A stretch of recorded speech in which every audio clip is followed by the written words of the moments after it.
चलिए आज हम लोग इस वीडियो में समझ लेते हैं गांधी जी द्वारा किया गया ये 4 आंदोलन। ये चारों आंदोलन में जो गांधी जी सक्सेस होते हैं, जैसे चंपारण आंदोलन, अहमदाबाद मिल मजदूर आंदोलन, खेड़ा सत्याग्रह और जो अंग्रेज रॉलेट एक्ट लाए थे जिसको गांधी जी ने काला कानून कहा था, वो क्या था, ये सारी चीज आपको समझ में आना चाहिए। ध्यान से समझिए। चंपारण आंदोलन, चंपारण यानी चंपारण कहाँ है? बिहार में है। और गांधी जी जब इंग्लैंड से पढ़ करके 9 जनवरी 1915 को भारत में आए थे, तो गांधी जी पहले ही 1904 में दक्षिण अफ्रीका में उन्होंने फिनिक्स फॉर्म का स्थापना कर दिया था। उन्होंने वहां पे एक सत्याग्रह कर दिए थे। अब ये चीज चर्चित में हो गए, गांधी जी, उनका चर्चा होने लगा कि गांधी जी ने दक्षिण अफ्रीका में इतना बड़ा सत्याग्रह करके आ गए, वहीं पे फिनिक्स फॉर्म का स्थापना करके आ गए। फिनिक्स में एक आश्रम बनाए थे जो कि ये जो टर्बन है, टर्बन वहां से 84 किलोमीटर की दूरी पे अफ्रीका में ही वहां पे एक जगह है जिसका नाम है फिनिक्स, वहीं पे आश्रम का स्थापना किए थे। वहां पे 1908 में गांधी जी जेल भी चले गए थे। अब ये भारत में जब आए थे 9 जनवरी 1915 को, तो गांधी जी और चर्चित थे क्योंकि पहले से ही उन्होंने जाकर के वहां पे आंदोलन कर दिए थे, सत्याग्रह कर दिए थे। और ये भी वकील थे क्योंकि ये इंग्लैंड पढ़ने गए थे। 1888 में ही ये इंग्लैंड पढ़ने के लिए चले गए थे। अब ये चर्चित थे, अब इनको सब लोग जानते थे। अब जब कांग्रेस का अधिवेशन हो रहा था, तो कांग्रेस का अधिवेशन 1916 में लखनऊ में जो अधिवेशन हो रहा था, तो वहां पे सारे लोग आकर के कांग्रेस के अधिवेशन में बैठे हुए थे। तो वहीं से बिहार के जो एक राजकुमार शुक्ल थे, वो आकर के गांधी जी के पास बैठे और गांधी जी से कहा कि गांधी जी नमस्कार। तो गांधी जी ने कहा जी नमस्कार, बोलिए, ठीक ठाक है ना सब? तो बोले ठीक ठाक है। गांधी जी, हमारे यहाँ थोड़ा सा दिक्कत है, आप जा करके विदेश में जाकर के अब अपने आप ने सत्याग्रह किया था और हमारे ही देश में, आपके ही देश में अंग्रेज आकर के, इस भारत में अंग्रेज आकर के हमारे ऊपर अत्याचारी कर रहे हैं। उस अत्याचारी से हम लोग को मुक्ति दिला दीजिए, हम लोग को सफलता पूर्वक हमें निकाल दीजिए वहां से। तो गांधी जी ने कहा कि क्या हुआ? तो बोले कि चंपारण में अब देखिए 1916 में दोनों लोग का मिलन होता है और 1917 में ये चंपारण आंदोलन होता है। 1917 में तो गांधी जी से कहे कि देखिए आप चलिए, वहां पे जो 3 कठिया प्रणाली लाया गया है, यानी आपके पास अगर 20 कट्ठा जमीन है तो उनमें से 3 कट्ठे में अंग्रेज नील का खेती कराते हैं। और जब हम लोग नील का खेती कर देते हैं तो ये 3 कट्ठा हमारा परती हो जाता है, वहां पे कुछ फिर उपजाऊ नहीं होता है। गांधी जी ने कहा कि ऐसी बात है, कोई बात नहीं, हम लोग 1916 में मिले हुए हैं और हम लोग आते हैं, फिर मैं आपसे आकर के मिलता हूं। लेकिन गांधी जी भैया पहुंचे और जब वहां पे पहुंचे तो 3 कठिया प्रणाली को गांधी जी ने, जो नील की खेती हो रही थी, अंग्रेजों से ये जिता दिए। तो 3 कठिया प्रणाली आपको समझ में आया क्या था? ठीक है, समझ में आ गया। चलिए अब हम लोग एक चीज देख लेते हैं कि भैया 3 कठिया प्रणाली तो आपने देख लिया। एक है कि अहमदाबाद मिल मजदूर, ये हुआ था 1918 में। ये क्या था? अहमदाबाद मिल मजदूर। तो अहमदाबाद मिल मजदूर क्या था? बहुत ज्यादा प्लेग फैला हुआ था, बहुत, अहमदाबाद गुजरात उधर एरिया में बहुत ज्यादा प्लेग फैला हुआ था। आपको पता होगा, मैं वीडियो में बता चुकी हूँ कि जब गांधी जी आए थे 1915 में, 9 जनवरी 1915 को, तो उन्होंने एक आश्रम अपने लिए बनाया था। लेकिन जब आश्रम बनाए तो उनको लगा कि यहाँ पे प्लेग ज्यादा फैला हुआ, तो उस आश्रम को हटा करके वहां जाकर के साबरमती आश्रम का स्थापना उन्होंने 1916 में कर लिया था। कहा कि वहां पे ज्यादा प्लेग फैला हुआ है।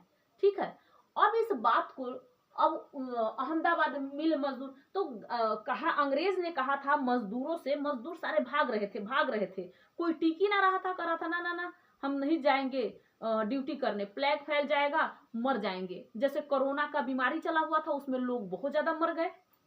बहुत ज्यादा मर गए ना, कोरोना वाला जो आया था। तो इसी तरीके से प्लेग फैला हुआ था, उस समय भी लोग भाग रहे थे। तो कुछ लोगों को रोका और कहा देखो 10% जो आपको क्या करेंगे, 10% से ऊपर ही आपको हम बोनस देंगे, आपको बोनस देंगे, चलिए जो काम करेगा उसको बोनस देंगे। तो भाई मजदूर तो मजदूर ही है, अंग्रेजों के सामने पहुंचे और कहे ठीक है, मुझे हम आपका काम करते हैं, हमें बोनस दीजिए। जब वो काम करे तब प्लेग, उस समय अब प्लेग हट गया, जब प्लेग हट गया तब वो बोनस देने से इनकार कर दिया अंग्रेज, कहा हम बोनस वोनस ना देंगे, तुम्हें बोनस ना देंगे। तो गांधी जी ने तब मजदूर बोले, अहमदाबाद में जो मजदूर थे उन्होंने कहा कि क्यों नहीं दोगे, बोला कि नहीं देंगे, काम करना है कर नहीं जाए यहाँ से। अब उसको जरूरत ही क्या थी, जो जो फिर से गया हुआ था फिर आ गया, फिर काम में लग गया, तो जरूरत ही नहीं थी।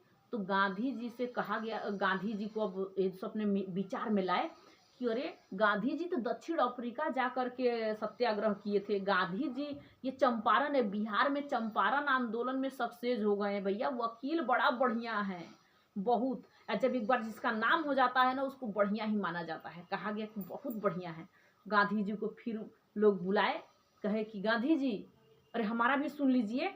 तो कहे कि क्या है, तो देखिए ना इस तरीके से हम लोग को हमारा ये बोनस नहीं दे रहा है। तो गांधी जी बैठे, कहे कि क्यों नहीं दोगे भाई, भूख हड़ताल करें, बैठ गए। कहे कि हमारे इन मजदूरों को बोनस चाहिए। तो कहा कि 50% नहीं 30% देंगे। तो सभी लोगों ने कहा कि ला, गांधी जी 30% पे मान गए, लग रहा है कि 20% अपने खा गए। तो गांधी जी ने कहा ऐसे नहीं होगा, बोनस ना सैलरी बढ़ा दो, सैलरी इन सबों को बढ़ा दो, जितना देते हो ना उसका 10% 20% जो भी है उसका सैलरी बढ़ा दो। उनका सैलरी बढ़ गया, गांधी जी एकदम गदगद खुश हो गए। भूख हड़ताल वहां किए, यहाँ पे आंदोलन एक किए, वहां भूख हड़ताल किए। इस तरीके से मिल मजदूर, अहमदाबाद मिल मजदूर जो 1918 में हुआ था, वो वहां पे जीत उनकी हुई, 2 जीत तो उन्होंने पा लिया। अब क्या था, अब था खेड़ा आंदोलन, ये भी गुजरात में था। गुजरात में उस समय फसल नष्ट हो गया था, और ये भी हुआ था खेड़ा सत्याग्रह 1918 में।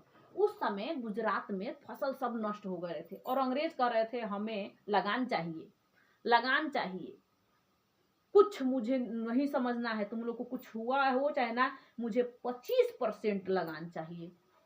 अब इसके लिए परेशान थे किसान, कह रहे थे अब क्या करें, कह रहे गांधी जी को पकड़ो, कहाँ गांधी जी हैं, गांधी जी को पकड़ के लाओ। अब गांधी जी कहे कि क्या हुआ, तो देखो ना गांधी जी, आप तो चंपारण आंदोलन कराए थे उसमें जीत हो गया, आपने अहमदाबाद मिल मजदूर आंदोलन 1918 में कराए थे, हो गया, इसी साल हमारे साथ भी ऐसा हो रहा है धोखेधड़ी कि हमसे अंग्रेज मांग रहे हैं कि आप लगान दीजिए, कहाँ से दूं, बोलो ना गांधी जी। तो गांधी जी ने कहा कोई बात नहीं, हम देखते हैं। तो कहे क्या करें, किसान बोले क्या करें, 25% जो हमारे पास हुआ है दे दे क्या, थोड़ा बहुत खाने पीने का। तो बोले 1 साल क्या खाओगे तुम लोग, क्या खाओगे 1 साल, ना ना रुक जाओ। गए, अब अंग्रेजों से बहस किए और 1 रुपया और 1 अनाज नहीं गया, लगान नहीं गया, उसमें गांधी जी ने जीत प्राप्त कर लिया। गांधी जी ने इधर जीत प्राप्त किया, इधर भी किया और इधर भी किया। आता है रॉलेट एक्ट। अब 1919 में रॉलेट एक्ट आता है। देखो भैया बड़ा पढ़ने में मजा आता है इतिहास में, अगर गांधी जी कहीं भी कुछ भी पढ़े तो बड़ा समझदारी से, बड़ा दिमाग से समझ समझ के पढ़िए। अब रॉलेट एक्ट, और ये अंग्रेज एक नया कानून ला दिए, भारत में रह करके चोट्टा सब न बड़ी परेशान किए, रहते थे भारत में, खाते थे भारत का, अत्याचारी हमारे ऊपर करते थे हैं। अब ठीक है भाग गए तो, अब लेकिन क्या हुआ कि रॉलेट एक्ट आया तो कहा कि अंग्रेज कहा कि देखो हम शक के बस पे किसी को गिरफ्तार कर सकते हैं, शक के बस पे। अब ऐसे ही शक के बस पे लोगों को गिरफ्तार करने लगा, क्या किया, लोगों को गिरफ्तार करने लगा और कहा कि देखो ना तो आपका वकील चलेगा, ना तो आपका अपील होगा, ना तो आपका दलील, कुछ नहीं सुनवाई होगी, बस आपको गिरफ्तार कर लिया जाएगा, आपको शक के बल पे। गांधी जी ने कहा है अंग्रेज ये तो काला कानून हुआ। तो रॉलेट एक्ट को काला कानून कहने वाले गांधी जी थे।